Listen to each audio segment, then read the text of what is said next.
إلى حضرة النبي صلى الله عليه وسلم وعلى آله وأصحابه الكرام شهدوا لله لهم فاتحة. أعوذ بالله من الشيطان الرجيم. بسم الله الرحمن الرحيم. الحمد لله رب العالمين الرحمن الرحيم مالك يوم الدين إياك نعبد وإياك نستعين صراط الذين أنعمت عليهم غير المغضوب عليهم ولا الضالين. Assalamualaikum warahmatullahi wabarakatuh. Alhamdulillahirabbil alamin wassalatu wassalamu ala asyrofil anbiya'i wal mursalin wa ala alihi wa sahbihi ajma'in. Amma ba'd. Yang hormati pengurusi kemudian Adias Tuan Imam, Tuan Bila, Tuan Sia Ali, Tuan Dr. Surau, tuan-tuan dan puan-puan yang dirahmati Allah.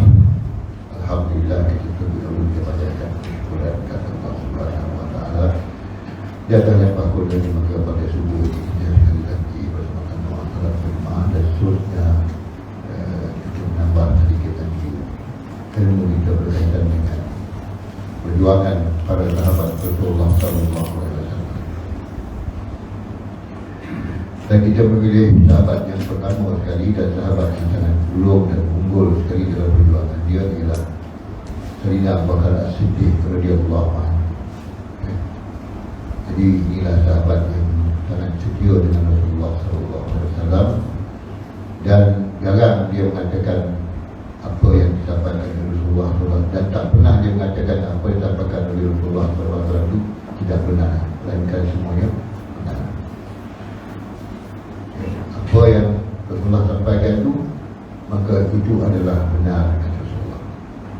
Kata-kata Sayyidina Abu Bakar. Dan bila Rasulullah menceritakan tentang Isra' dan Mi'raj yang berlaku dalam bulan Rajab ini bulan Ramadan, walaupun seluruh masyarakat Arab termasuk orang-orang yang baru masuk Islam ataupun orang-orang Islam sendiri, lebih-lebih lagi lah orang-orang musyrikin tidak mempercayainya, tetapi Sayyidina Abu Bakar Siddiq tetap mengatakan itu adalah benar.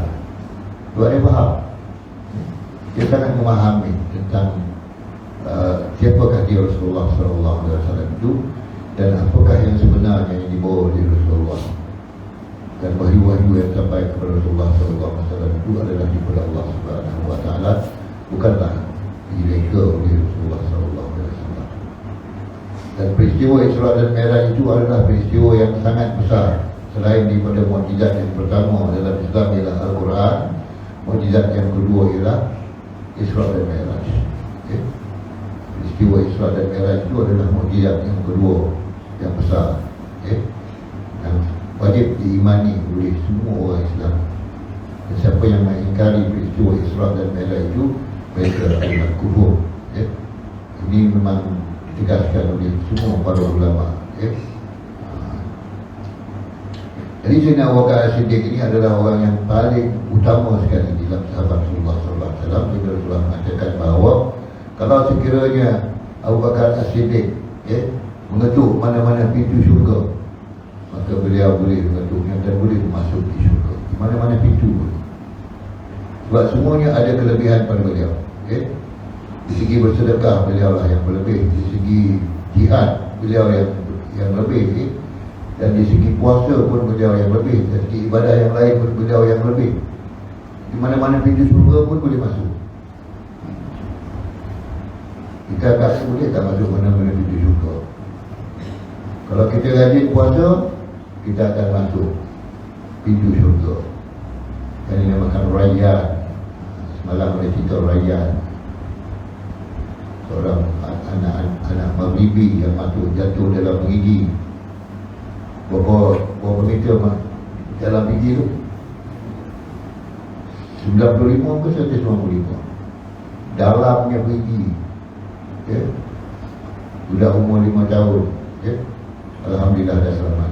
Tetapi 4 hari dalam gigi tu, memanglah kita rasa satu ujian Allah SWT pada ibu bapa dia, dan juga ujian kepada kita untuk melihat betapa kebesaran Allah SWT itu melindungi seorang kanak-kanak. Dan peristiwa yang sama juga berlaku dulu, walaupun perginya tak dalam, tetapi berlaku kepada Nabi Yusuf alaihi salam, dan dicampakkan oleh saudara-saudaranya ke dalam biji.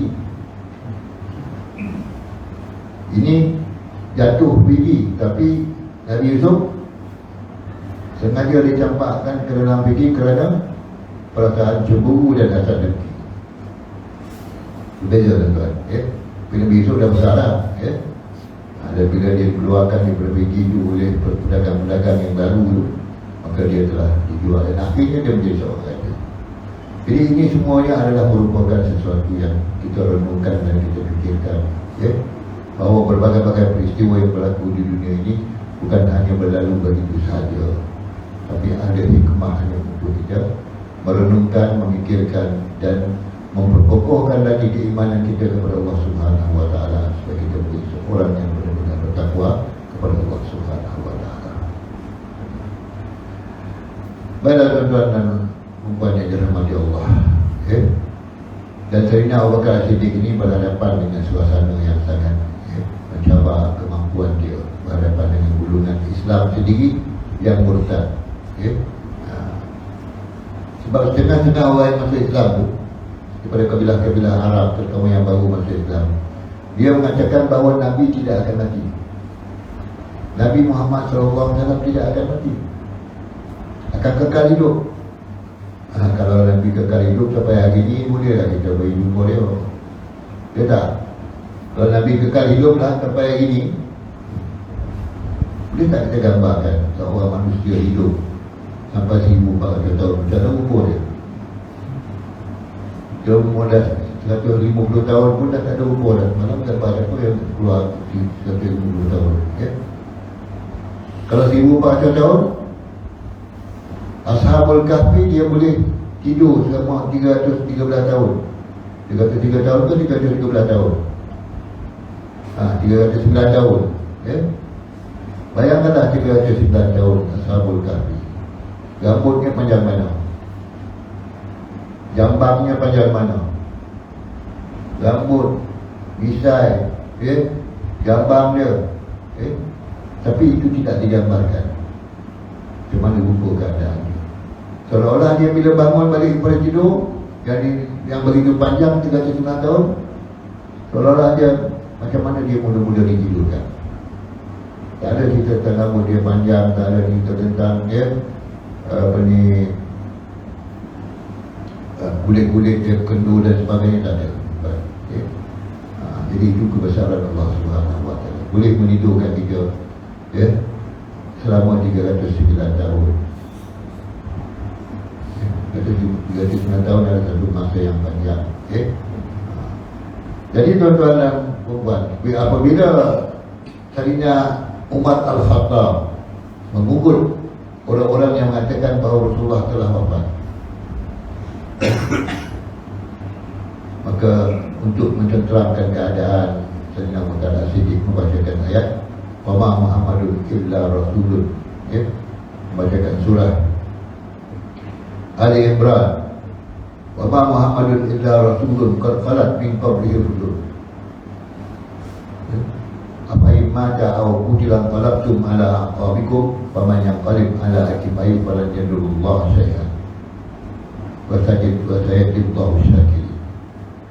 Wa ma Muhammadun illa rasulun, dan Nabi Muhammad itu melainkan tidak adalah Nabi Muhammad itu melainkan dia adalah seorang rasul. Wa ma Muhammadun illa rasulun qad khalat min qablihi rusul, dan sebelumnya dah ramai dah rasul-rasul. Nabi-Nabi pun dah ramai rasul-rasul. Suara Muhammad adalah yang terakhir.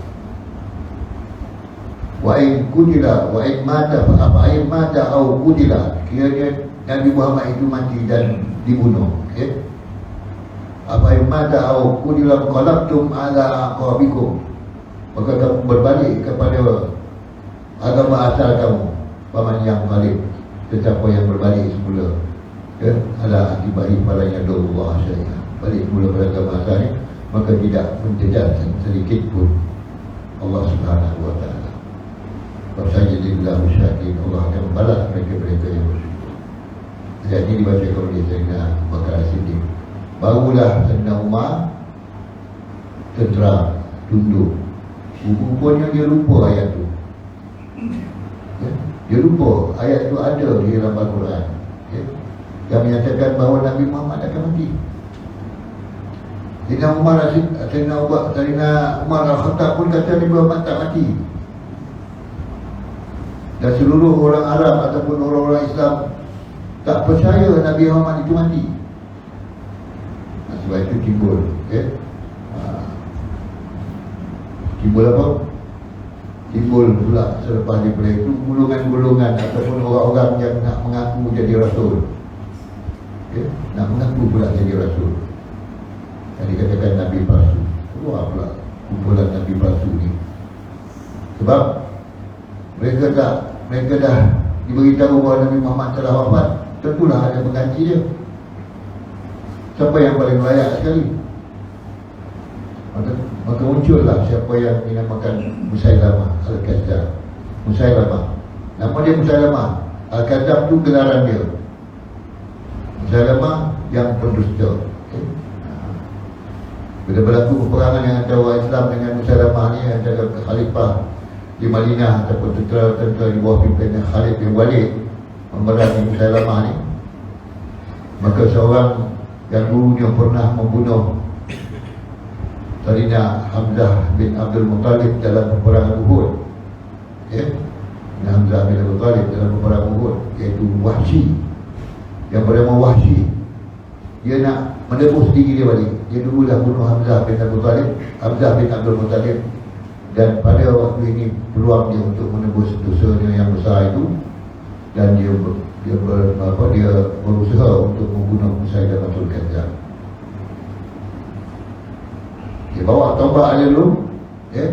Dia mencari-cari Musailamah Al-Kadzdzab dalam peperangan itu yang berkecamuk yang berlaku di antara orang Islam dengan orang-orang murtad ini, dan dia boleh mendekati Musailamah Al-Kadzdzab. Terus dia mencampakkan tombaknya, menghayun tombaknya ke dalam kepada jasad Musailamah Al-Kadzdzab, dan tembus daripada depan sampai ke belakang. Barulah puas hati Wahsy. Dulu dia bunuh siapa tu? Hamzah, Sayyidina Hamzah bin Abdul Muttalib, ya, radhiyallahu anhu. Dan dia dapat menebus rasanya dosa dia. Dia bunuh pula Musailamah, ya, yang murtad. Ini pembunuhan yang dilakukan oleh Wahsy. Tetapi peperangan itu telah membunuh ramai orang-orang Islam yang hafal Al-Quran, ya. Sebab itu timbul masalah. Apa akan berlaku, apa akan terjadi kepada Al-Quran, sebab ramai penghafal Al-Quran terbunuh dalam medan perang dengan orang-orang murtad, dan dikatakan hampir 6,000 orang yang mati. Maka Sayyidina Umar Al-Khattab pun jumpa dengan Sayyidina Abu Bakar As-Siddiq radhiyallahu anhu untuk membincangkan persoalan Al-Quran ini, ya? Sebab kalau sekiranya dibiarkan, ramai lagi orang Islam akan mati dalam medan perang, terutama sekali para hufaz Al-Quran mati syahid. Maka akan hilanglah Al-Quran kalau tidak dibukukan. Maka perbincangan pun berlakulah bukan saja di antara Sayyidina Umar dengan Sayyidina Abu Bakar, tapi dipanggil juga Ali bin Abi Thalib, ya, Utsman bin Affan dan Abdul Rahman bin Auf, berbincang nak buat macam mana. Kita dalam keadaan kritikal ini. Sebab apa? Kalau dibiarkan para hufaz ini berperang, habislah. Ramai yang mati dan Quran berhilang. Maka dicadangkanlah supaya orang-orang yang hafal Quran ini jangan diberi berperang, jangan dihantar ke medan perang. Mereka ditahan, jangan pergi perang. Yang pergi perang orang yang tak hafal Quran ini. Maka cadangan itu ditolak. Sebab apa? Ini adalah peluang baik kepada mereka untuk pergi berperang. Sebab mereka juga nak mati syahid. Orang dulu mengejar mati syahid, ya? Sahabat-sahabat dulu mengejar mati syahid. Walaupun dia dah hafal Al-Quran, dia nak mati syahid, nak masuk syurga, ya? Tak bolehlah tahan dia tak pergi perang. Sebab itulah, ya? Maka ditubuhkan untuk lajnah ataupun satu jawatan kuasa yang diketuai oleh Zaid bin Sabit, ya, untuk mengumpulkan Al-Quran. Dikesan daripada peperangan Mu'tah. Hikmah dia. Kalau tak berlaku peperangan menentang orang Mu'tah dan tak ada hufaz yang ramai mati, orang-orang yang beragama mati, mungkin tidak timbul idea untuk mengumpulkan dan membukukan Al-Quran. Sebab kita selesa, tak payahlah buat susah-susah nak kumpulkan Al-Quran. Sebab tak ada orang mati, para hufaz semua hidup, tak ada mati secara besar-besaran. Jadi itulah hikmahnya Quran ini kekal sampai hari ini. Dengan berlakunya peperangan di antara pemerintahan di Madinah dengan orang-orang Mu'tah ini, maka timbullah idea supaya Quran itu dibukukan. Dan sekarang ni Quran bukan saja dibukukan, ada kilang yang mencetak Al-Quran. Di Madinah pun ada, di Malaysia pun ada, Dan baru-baru ni kilang pencetakan di Malaysia itu dilawati oleh seorang ahli hadis yang masyhur di Mesir. Pergi ziarah tengok tempat pencetakan Al-Quran di Malaysia. Baiklah tuan-tuan dan puan. Jadi apabila Sayyidina Abu Bakar membacakan surah Ali Imran, wa ma Muhammadun illa rasulun qad khalat min qablihi rusul afa mata aw qutila qalabtum ala aqabikum faman yanqalib ala aqibihi wa la yadurru syai'a sadillahu syakirin. Jadi barulah keadaan tenteram di kalangan umat Islam. Kemudian tuan-tuan dan puan,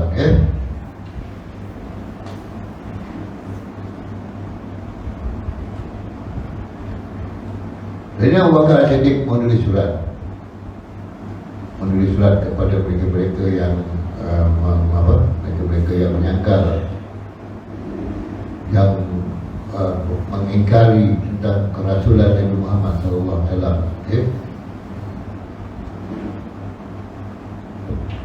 Kerana seorang Rasul mengikut apa yang dikatakan mereka yang kota itu tidak akan mati.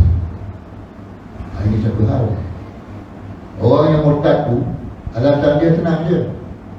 Kalau dia sebenarnya seorang Rasul, dia tak mati.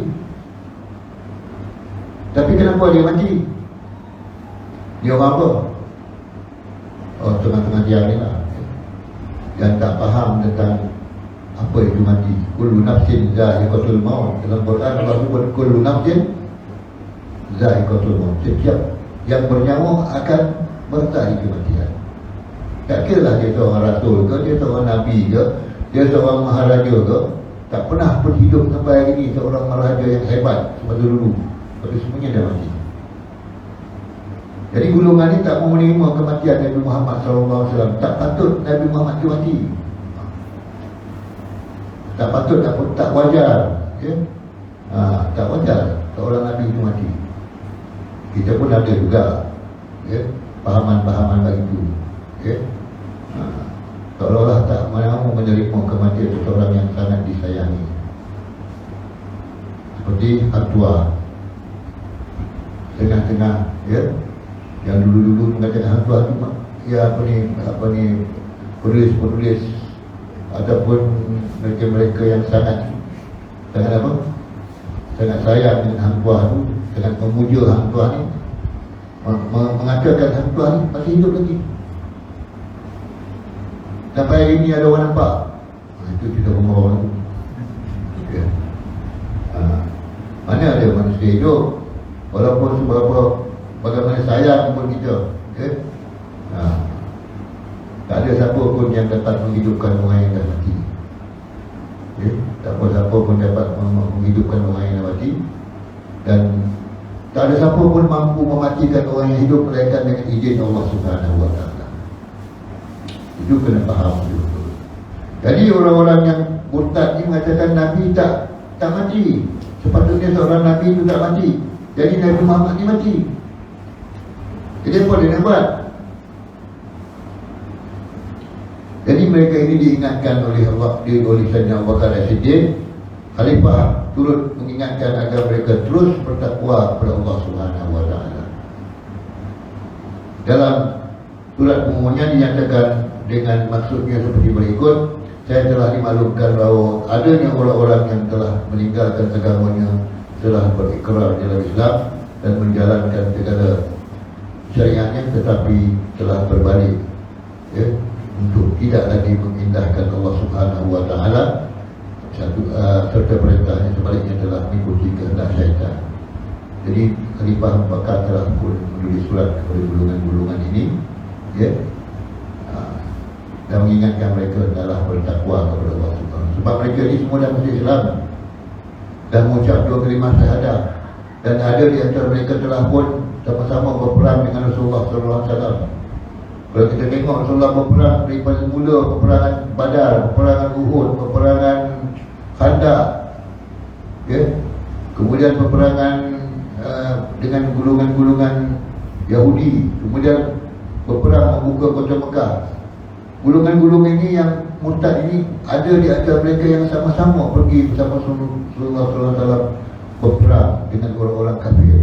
Tapi sebaliknya, bila Rasulullah wafat, mereka balik semula kepada agama asal mereka, ataupun mereka menentang khalifah yang ada di Madinah waktu itu, ya? Jadi Ibn Waqar mengingatkan mereka, bertakwalah kepada Allah Subhanahu wa Ta'ala. Sebab itu perkataan takwa ni tuan-tuan, ya, sentiasa diingatkan. Setiap minggu lah, kalau kita pergi Jumaat, setiap minggu kita dengar perkataan ini, ya ayyuhalladzina amanu ittaqullaha haqqa tuqatih. Wahai mereka-mereka yang beriman, ittaqullah, bertakwalah kamu semua kepada Allah Subhanahu wa Ta'ala, haqqa tuqatih, sebenar-benar takwa. Bukan maknanya takwa ni perkara yang boleh kita main-main buat-buat begitu je, tapi sebenar-benar bertakwa, iaitu melakukan segala suruhan Allah dan menjauhi segala larangan Allah. Itulah takwa. Satu yang kedua dalam peringatan khutbah Jumaat itu selalu disebutkan, wala tamutunna illa wa antum muslimun, dan janganlah kamu mati, wala tamutunna illa, kecuali kamu ada dalam keadaan seorang yang Islam. Ini peringatan tiap-tiap minggu, tuan. Tiap-tiap minggu peringatan itu disampaikan.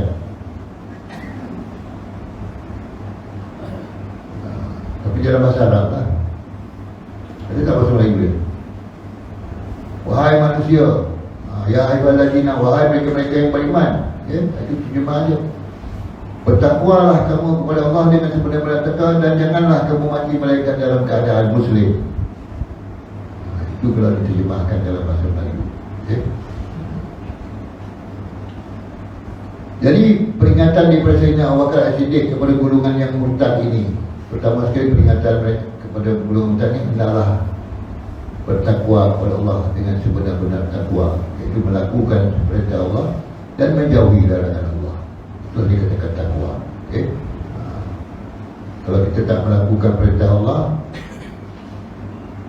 sebaliknya melakukan apa yang dilarang oleh Allah, itu bukan bertakwa, okay?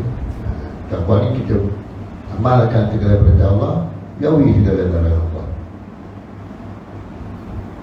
Dan kita tahu apa yang kita jauhi, dan kita tahu apa yang kita amalkan, yang kita lakukan, ya. Dan peringatan daripada Sayyidina Abu Bakar As-Siddiq kepada golongan-golongan yang murtad ni, ya, jangan mengikuti kehendak syaitan, ya. Banyak kan kehendak syaitan ni, tuan. Sesungguhnya syaitan, inna syaitana aduun lakum, sesungguhnya syaitan itu adalah seteru kamu, okay?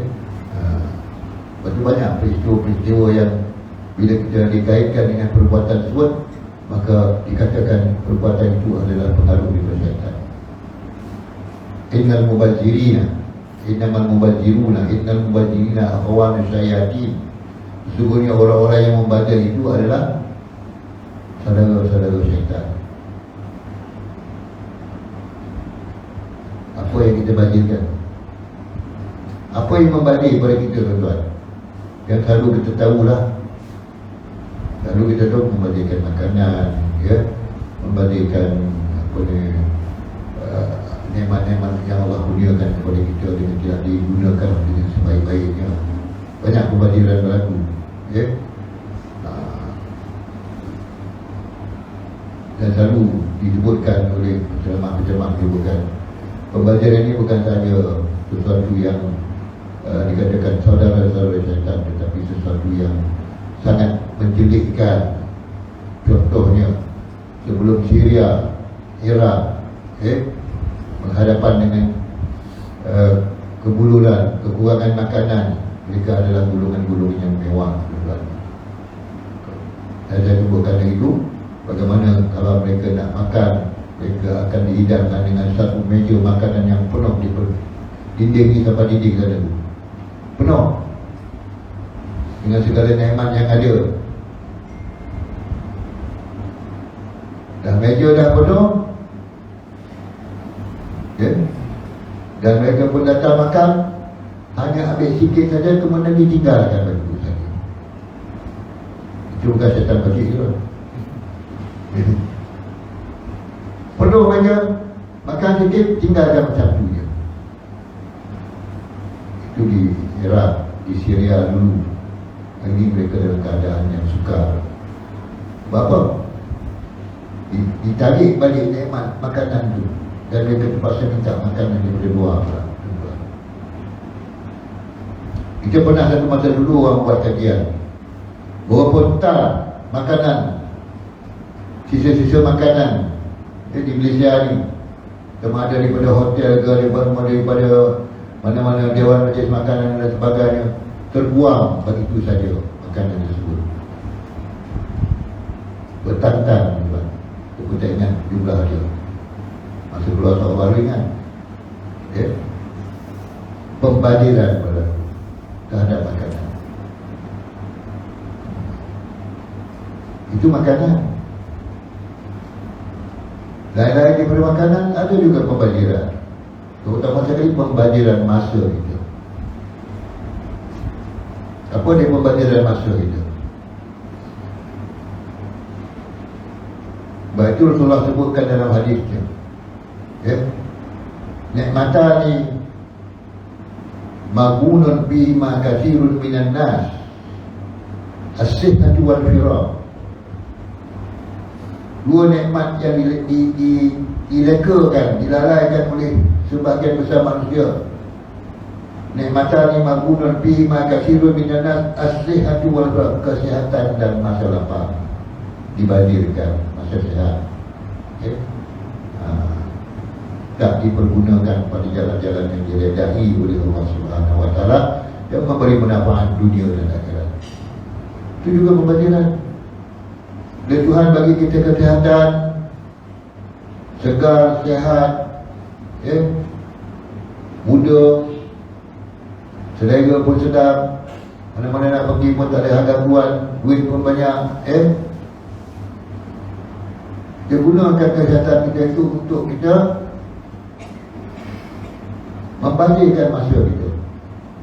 Kita tak dekat dengan Allah Subhanahu Wa Taala, sebaliknya semakin jauh dan semakin jauh.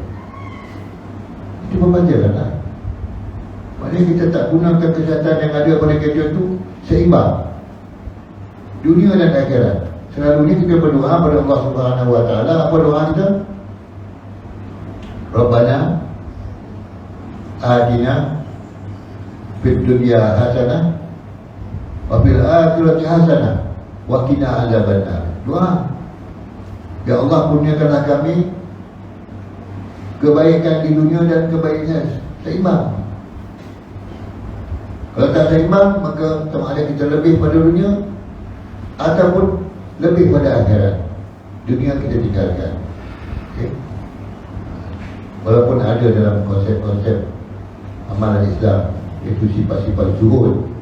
Sifat zuhud ni, iaitu kita menolak apa-apa kemewahan di dunia ni. Tak nak lah dunia ni, zuhud. Cukup dengan dua helai pakaian je, satu pergi semayang, satu duduk kat rumah. Itu dikatakan zuhud. Maknanya kita tak berlebih-lebih di segi pakaian. Itulah zuhud. Seperti Umar bin Abdul Aziz, Bila dia kaya raya, semasa dia jadi gubernur dan anak gubernur, dia tak zuhud. Pakaian dia cantik, kasut dia cantik, semua pakaian-pakaian dia, rumah, alat-alat perumahan dia semua hebat-hebat. Tapi bila dia jadi khalifah, dia jadi zuhud.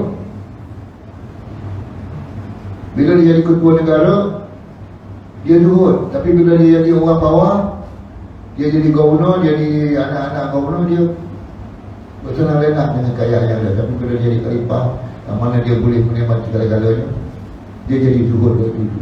Tinggal dua lah yang pakaian dia. Dan bila dia meninggal dunia, dia panggil anak-anak dia. Dia kata, ayah anda tak ada tinggalkan apa-apa. Bila mati, carilah sendiri.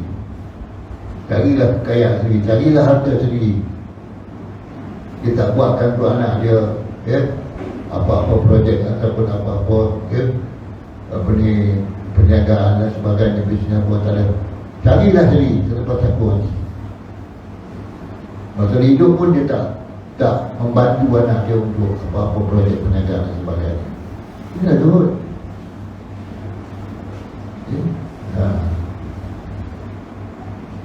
Jadi setengah ulama mengatakan zuhud ni adalah orang yang tidak mencari dunia berlebih-lebihan sangat. Walaupun dia cari dunia, tapi tak sampai ke hati dia.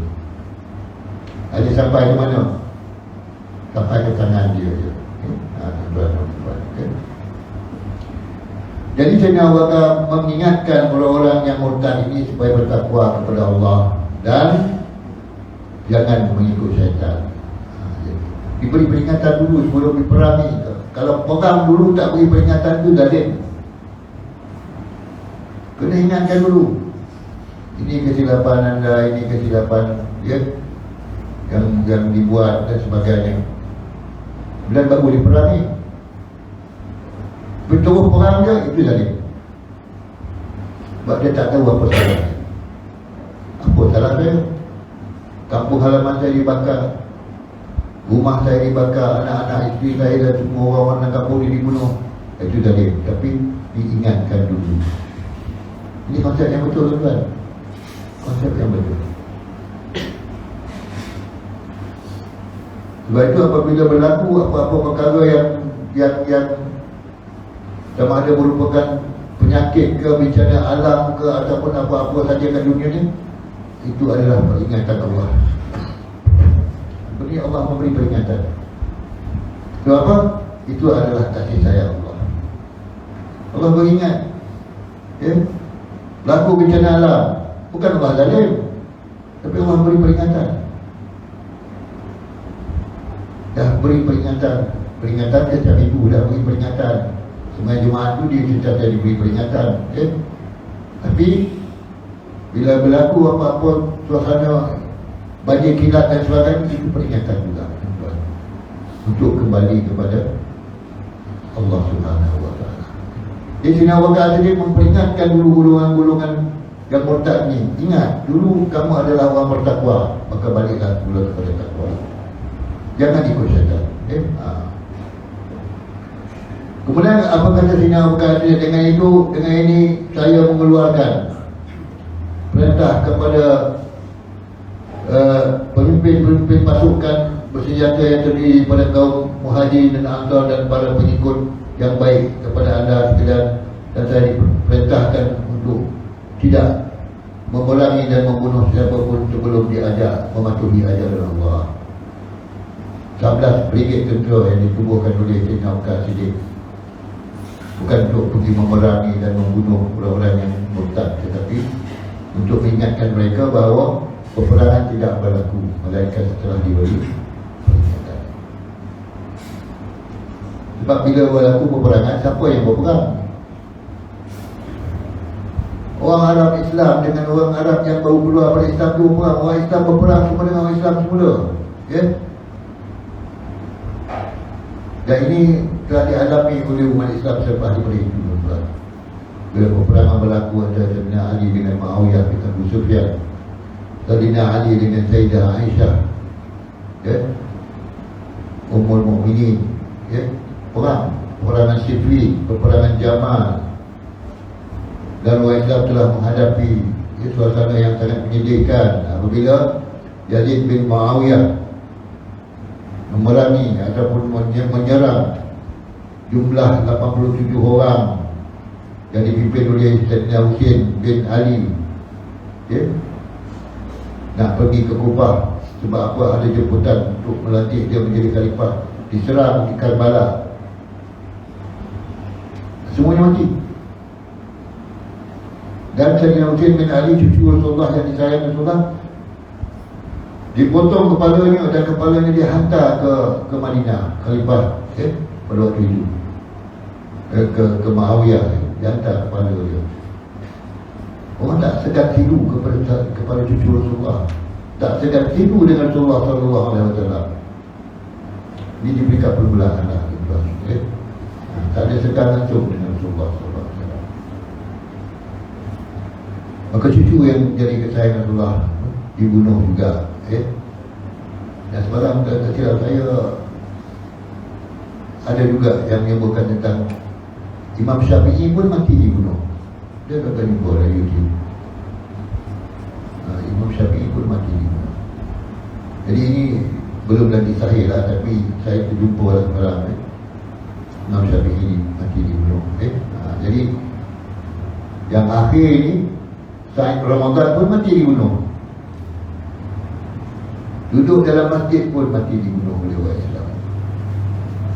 Jadi kemantapan takwa, keimanan orang Islam ini belum lagi sampai ke peringkat yang mana mereka benar-benar takut kepada Allah Subhanahu Wa Taala. Masih lagi melakukan pembunuhan sesama Islam. Jadi dengan berkata mengingatkan golongan ini,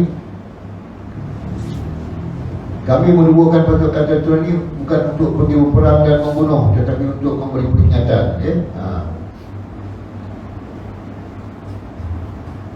Memberi peringatan, dan peperangan akan berlaku setelah diadakan perundingan. Akan berlaku setelah diajak mematuhi ajaran Allah. Berarti apa yang mematuhi perlawanan itu mungkin mengakui dan meninggalkan kesesatan, lalu kembali mengerjakan pekerjaan yang baik, maka mereka akan diterima dan dibantu. Ini nasihat. Ajak berdamai, jangan terus-terus perang. Ini adalah prinsip yang dijalankan dalam Islam. Itu sebelum berlakunya pertempuran dan sebagainya, ajak berdamai dulu. Ini pun di mana-mana juga. Setelah diajak berdamai, tak mahu juga, bila berperang, bila dah berperang, pihak musuh kalah, beri dua tawaran.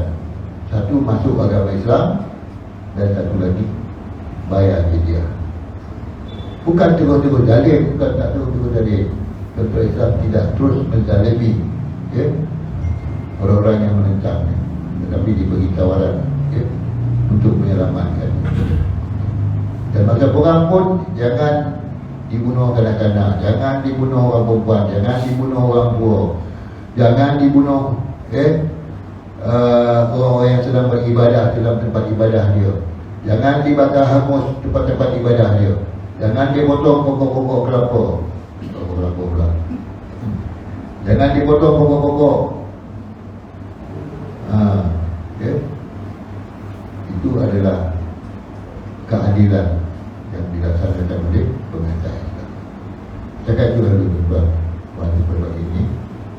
Mudah-mudahan apa yang disebutkan dalam surat Sayyidina Allah Ta'ala kepada golongan murtadi atau golongan murtadi, ianya menjadi satu contoh dan teladan kepada orang Islam yang akan datang. InsyaAllah kita baca peristiwa ataupun perjuangan sahabat-sahabat Rasulullah SAW ini adalah merupakan contoh yang terbaik dalam kehidupan ini. Itu lalu luar untuk Allah SWT memberkati kehidupan kita dengan taufik hidayah kepada kita semua. Bismillahirrahmanirrahim. Alhamdulillahirrahmanirrahim. Wa ala alihi wa sahbihi ajma'in. Allahumma dubna ya Rabbi fahman nabiyyi hindul mursalin wa ilham malaikatul muqarrabin bi'atibi ar-rahimin. Rabbana atina min ladunka rahmah wa hayyi lana min amrina rashada. Rabbana atina fid dunya hasanah wa fil akhirati hasanah wa qina adzabannar. sallallahu ala sayyidina Muhammad wa ala alihi wasallam. Subhana rabbika rabbil izzati amma yasifun wa salamun ala al mursalin walhamdulillahi rabbil alamin.